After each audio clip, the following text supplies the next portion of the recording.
కోవిడ్కి నా ప్రతి ఆస్తులు చెల్లిస్తున్నాను. సో నా దేవుడు నా జీవితంలో చేసిన గొప్ప మేలు ఏంటంటే నేను మొదటిగా నా పేరు విక్టోరియా అండి. నేను ఈ సంఘానికి 3-4 సంవత్సరం కంప్లీట్ అయింది. సంఘానికి వచ్చి ఇంత మంచి సంఘాన్ని దేవుడు నాకు ఇచ్చి ఈ సంఘంలో నేను ఒక పాత్రగా దేవుడు నన్ను ఏర్పరచుకున్నందుకు అందరిని బట్టి దేవుడికి ప్రతి ఆస్తులు చెల్లిస్తున్నాను. గతించిన సంవత్సరంలో నేను ఇదే నెల 25th స్కూల్లో జాబ్ చేసి నేను రిజైన్ చేశాను. అప్పటి నుంచి ఇప్పటి వరకు నేను జాబ్ లేకుండా నేను ఉన్నాను. కానీ నేను జాబ్ లేని స్థితిలో లాస్ట్ ఇయర్ అంతా దేవుడు నాకు ఒకే వాగ్దానం ఇచ్చాడండి. ఒకటేంటంటే సంవత్సరం మొత్తంలో నూతన సంవత్సరంలో నిన్ను విడుదల నేను ఎడబాయని చెప్పని వాగ్దానం ఇచ్చాడు. అలాగే దేవుడు నేను ఎప్పుడు బైబిల్ తీసినా కీర్తన 27వ అధ్యాయము అట్లా 14 వచనంలో దేవుడు ఒక మాట మాట్లాడాడు. ఎప్పుడు బైబిల్ తీసిన ఏమంటాడు, యెహోవా కొరకు కనిపెట్టుకుని ఉండము, ధైర్యంగా ఉండము, నీ హృదయం నిబ్బరంగా ఉంచుకునము అనే వాగ్దానం నన్ను ఎప్పుడు ధైర్యపరుస్తూ ఉండేది. నేను ఎప్పుడు అలా చదువుకుంటూ దేవుని దగ్గర ఆ వాగ్దానం ఎత్తిపట్టి నాకు ఇచ్చిన వాగ్దానాన్ని నన్ను విడిచిపెట్టనన్నావు కదా ప్రభా, నన్ను విడవనన్నావు కదా అని నేను ఎప్పుడు ఆ వాగ్దానం పట్టుకొని ఎత్తిపెట్టుకొని దేవుని దగ్గర ప్రార్థించాను. ప్రార్థించిన తర్వాత నేను ఎన్నో శ్రమల్లో నుంచి బాధల్లో నుంచి దేవుడు ఆ సంవత్సరంలో నాకు హాస్టల్ ఫీజు విషయంలో కానీ నా కుటుంబం గురించి నాకు సపోర్ట్ దయచేశాడు. ఇచ్చిన వాగ్దానం నెరవేర్చాడు. అలాగే నేను ఈ సంవత్సరం గతించిన ఈ సంవత్సరంలో వచ్చిన నూతన సంవత్సరంలో అడిగిపెట్టినప్పుడు రజనాలని అన్నారు, this is the blessing year 2017 అన్నారు. సో ఆ మాట నేను హృదయంలో పెట్టుకున్నాను. నిజంగానే ఇయర్ బ్లెస్ కదా, నేను ఈ సంవత్సరం నిజంగానే బ్లెస్ అవుతాను అని నాకు అనిపించిందండి. అట్లాగే దేవుడు నాకు ఈ సంవత్సరంలో వాగ్దానం ఏమి ఇచ్చారంటే, నిన్ను ఆశీర్వదించిన వారిని నేను ఆశీర్వదిస్తాను, నేను దూషించిన వారిని శపిస్తానని చెప్పాను. ఫస్ట్ నాకు వాగ్దానం చూపించినప్పుడు దేవుడు ఎలా అంటే, నేను దూషించిన వారిని శపించిన నిబంధన నీ ఇంటి ప్రభావ నీ వాగ్దానం మీద నువ్వు దూషించిన వారిని శపించాలని వాగ్దానం ఇచ్చారనుకున్నప్పుడు పాస్టర్ గారి దగ్గరికి వెళ్ళి ప్రార్థన ఏంటి అనుకునేది మరి అడిగినప్పుడు పాస్టర్ గారు చెప్పారు, ఇది అబ్రహాంకి ఇచ్చిన వాగ్దానం. మనం కానీ నేను అనుకున్నాం, అబ్రహాంకి ఇచ్చిన వాగ్దానం దేవుడు నాకు ఇచ్చాడంటే అతని యొక్క విశ్వాసం కూడా నాకు లేదే, ప్రభు నాకేంటి ఈ సంవత్సరం ఇలాంటి వాగ్దానం ఇచ్చాడు, ఏదేమైనా నా చిత్తం ఖచ్చితంగా ఆయన బ్లెస్ చేస్తాడు అనుకున్నాను. అట్లాగే నా బర్త్డే అప్పుడు నేను ప్రార్థన చేసుకున్నప్పుడు దేవుడు నాకు ప్రతి స్థలంలో నీ ఎద్దుకు వచ్చి నిన్ను ఆశీర్వదిస్తానని వాగ్దానం ఇచ్చాడు. అట్లాగే వసంత కుమార్ ఆంటీ ద్వారా యూత్ మీటింగ్లో సంవత్సరంలో మొదటి శనివారం రోజు ఆంటీ సెకండ్ శనివారం రోజు వాక్యం తీసుకున్నప్పుడు ఆంటీ ఒక వాగ్దానం ఇచ్చారు, మీ అందరికీ దేవుడు ఒక వాగ్దానం ఇస్తే నా సైడ్ నుంచి మీకు నేను ఒక వాగ్దానం ఇస్తున్నాను అని చెప్పని వాగ్దానం ఇచ్చారు. ఆ వాగ్దానం ఏంటంటే హోషేయ గ్రంథము దేవుడు ఆ వాగ్దానంలో ఏం చెప్పాడంటే 14 అతడు కొమ్మలు విశాలంగా పెరుగును, ఒలివ చెట్టుకున్న తేజస్సును లెబనానుకున్న సౌందర్యం అతనికి కలుగు చేస్తానని వాగ్దానం ఇచ్చాడండి. అట్లాగే నేను విడుదల నన్ను ఎడబాయని గతించిన సంవత్సరం వాగ్దానం. ఈ 4 వాగ్దానాలు పెట్టుకొని దేవుని దగ్గర మొరపెడుతూ ఉన్నాను. ఈ సంవత్సరంలో నాకు వచ్చిన బాధలో నేను ఎప్పుడు బాధపడలేదు. కానీ దేవుడు ఒకటైతే నేను అనుకున్నాను, జాబ్ వస్తే దేవుని చేయడం అనేది అంత ధన్యత కాదు. జాబు అందరూ ఉండి జాబ్ వచ్చిన టెన్షన్లో బాధల్లో కష్టాల్లో ఎవరు చేయలేదు. కానీ దేవుడు నాకు ఈ సంవత్సరం మొత్తం ఆయన పరిచర్యలో గతించిన సంవత్సరం నుంచి ఆయన పరిచర్యలో దేవుని సన్నిధికి మొదటిగా రావడానికి దేవుని సన్నిధిలో పనిచేసుకో భాగ్యాన్ని అనుగ్రహించాను. నాకు అనిపించింది ఈ లోకానుసారంగా జీవించే వాళ్ళు ఎంతో మంది, కానీ దేవుని విషయంలో ప్రయాసపడే వాళ్ళు చాలా తక్కువ మంది. కానీ నాకు దేవుడు ఇచ్చిన దానికి నేను పోగొట్టుకోకూడదు. అప్పుడు నేను ఎప్పుడు ఒకటే ప్రార్థన చేసేదాన్ని, దేవాన్ని ఇచ్చిన పని నమ్మకంగా చేయడానికి సహాయం దయచేయము. ఎందుకంటే ఈ లోకంలో అశాశ్వతం. ఈ లోకంలో ధనవంతులు ఉండొచ్చు, పేదవాళ్ళు ఉండొచ్చు, డబ్బు ఉండొచ్చు, అన్ని సంపాదించుకున్నప్పుడు లోకం విడిచిపోయినప్పుడు ఏమి తీసుకుని వెళ్ళారండి.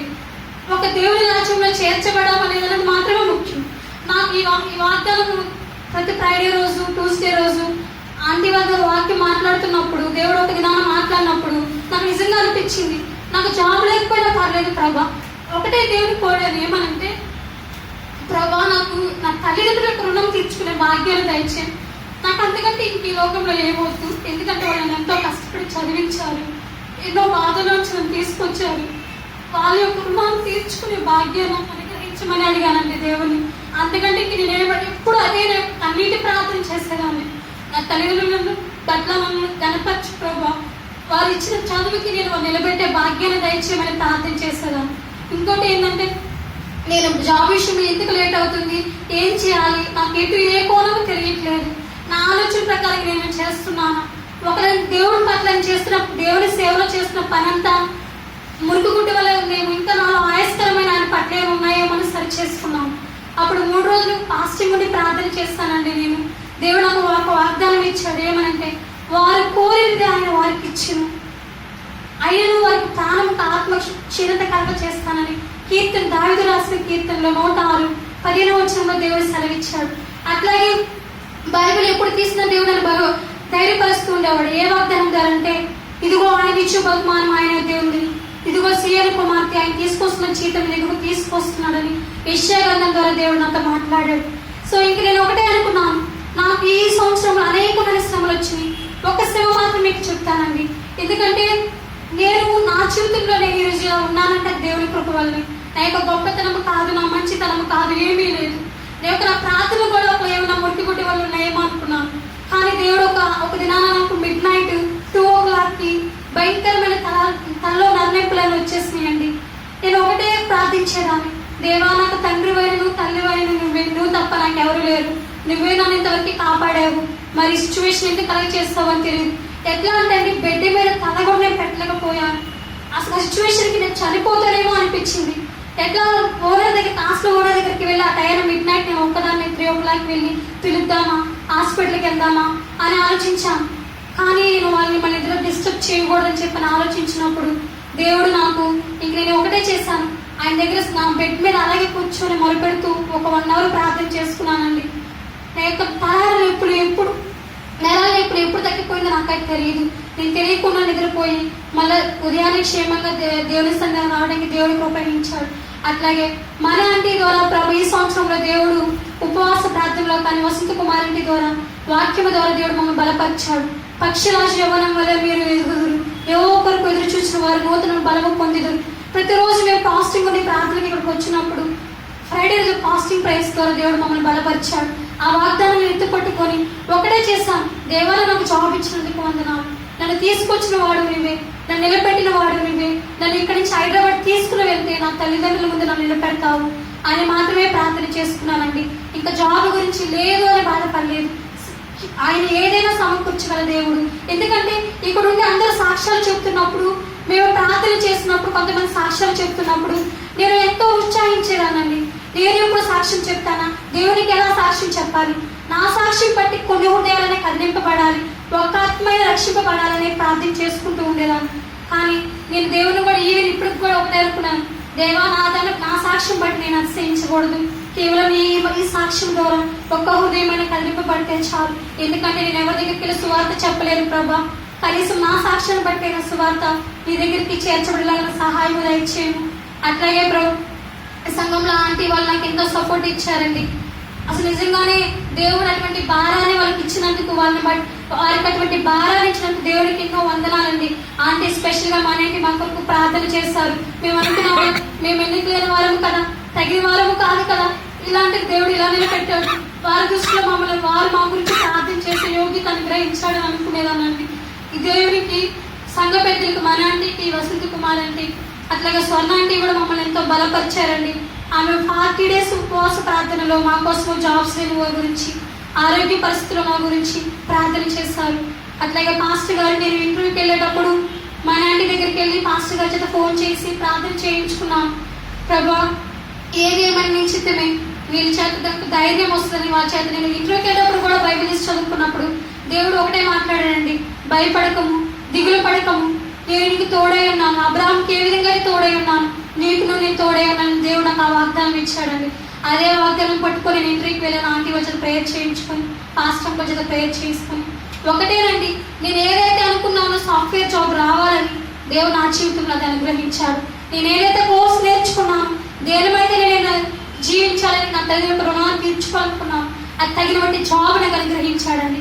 ఇది నా యొక్క, నేను ఎప్పుడు ఇంట్రెస్ట్కి వెళ్ళదని నిజం చెప్తున్నాను. నా పక్కన వాళ్ళు జాబ్ లేకపోతే వాళ్ళకి హెల్ప్ చేయాలని నాకు వచ్చిన ఇంటర్వ్యూ వాళ్ళు చెప్తూ ఉండేదాన్ని. ఎందుకు ప్రభావ నేను ఇంటర్వ్యూకి వెళ్ళడానికి నాకు ధైర్యం సరిపోవట్లేదు, నేనేం చేయాలనుకున్నాను. కానీ పాల్విలింగ్గా వచ్చారు మేము ప్రార్థన చేసుకున్నప్పుడు దేవుడు ఆయన ద్వారా ఒక మాట మాట్లాడాడండి. దేవుడు మీ ఎడల తన కార్యాన్ని జరిగించడానికి, తన సేవ చేసుకోవడానికి మీ ఎడల లేట్ చేస్తున్నారు జాబ్ విషయంలో అని చెప్పారు. నేను అనుకున్నాను జాబ్ లేట్ అయినా పర్లేదు, దేవుడి సేవలో బలపడి ఒకటే నా జీవితం ఈ 3 కలిగి ఉండాలి. కాబట్టి ఈరోజు నేను ఇలా ఉన్నాను. ఒకటి ఏంటంటే ప్రార్థన, నెక్స్ట్ వాక్యము, సహవాసం. ఈ 3 లేకపోతే నాకు వచ్చిన అనేకమైన అగ్ని వంటి శ్రమలు వచ్చినాయండి. ఈ 2 నెలలు మార్చి నుంచి నాకు శ్రమలు వచ్చినాయి. ఒక స్థితిలో నేను ఇక్కడి నుంచి వెళ్ళిపోవాలనుకున్నాను. ఆ శ్రమలు జయించే శక్తి నాకు లేదు ప్రభా, జయించే శక్తి నాకు దయచేయమని అనుకున్నప్పుడు మే 31న దేవుడు నాకు బ్లెస్సింగ్స్, నాకు అప్పుడే అర్థమైంది శ్రమలు వచ్చినప్పుడు దేవుడు ఖచ్చితంగా బ్లెస్సింగ్ ఉంటుందని నాకు అర్థమైంది. ఆ శ్రమలో నేను అదే అనుకున్నాను, దేవుడు నాకు బ్లెస్ అయిపోతున్నాడు, అందుకే నాకు ఈ శ్రమలు వస్తున్నాయి అని చెప్పి నేను అర్థం చేసుకున్నాను. అనుదినం ఆహార క్యాలెండర్లు ఎలా ఉంటే అలాగా నాకు ఆ రోజు అలాగే జరిగేదండి.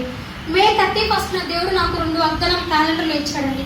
నీ ఉదయ వాంఛలు తీరుస్తాను, నీ మార్గం మొత్తం సరళం చేసిన అన్నాడు. నేను ఒకటే అనుకున్నాను, ఓకే దేవుడు నా మార్గం మొత్తం సరళం చేశాడు, నాకు బ్లెస్సింగ్స్ వస్తున్నాయి అని నేను నమ్మానండి. అట్లాగే దేవుడు నా జీవితం ఈ రోజు కూడా అందిన ఆహారంలో దేవుడు నాతో ఒకటే మాట్లాడాడు. ఏమనంటే నేను నిన్ను ఏర్పరచుకుని ఉన్నాను అని నా దేవుడు నాతో మాట్లాడాడు. అబ్రహాం ఇచ్చిన వాగ్దానాన్ని వల్ల నాకు గుర్తు చేశాడు. నిన్ను ఆశీర్వదించిన వారిని నేను ఆశీర్వదిస్తాను, నిన్ను దూషించిన వారిని శిక్షిస్తాను. ఈ వాగ్దానాన్ని పట్టుకొని దేవుని దగ్గర నేను మొరపెట్టానండి. ఇప్పుడు అంతవరకు ఈ యొక్క మహిమ, ఈ ఘనత దేవునికి మాత్రమే చెందాలండి. ఇక నా వల్ల జరిగింది కాదు, నా యొక్క జ్ఞానం పట్ల నేను జాబ్ తెచ్చుకోలేదండి. దేవుని యొక్క సాక్ష్యాన్ని అనేక ఉదయాలు నాటపడాలని, ఈ సాక్ష్యాన్ని, చిన్న సాక్ష్యాన్ని దేవుడు దీవించాలని అడుగుతున్నానండి. ఆమేన్.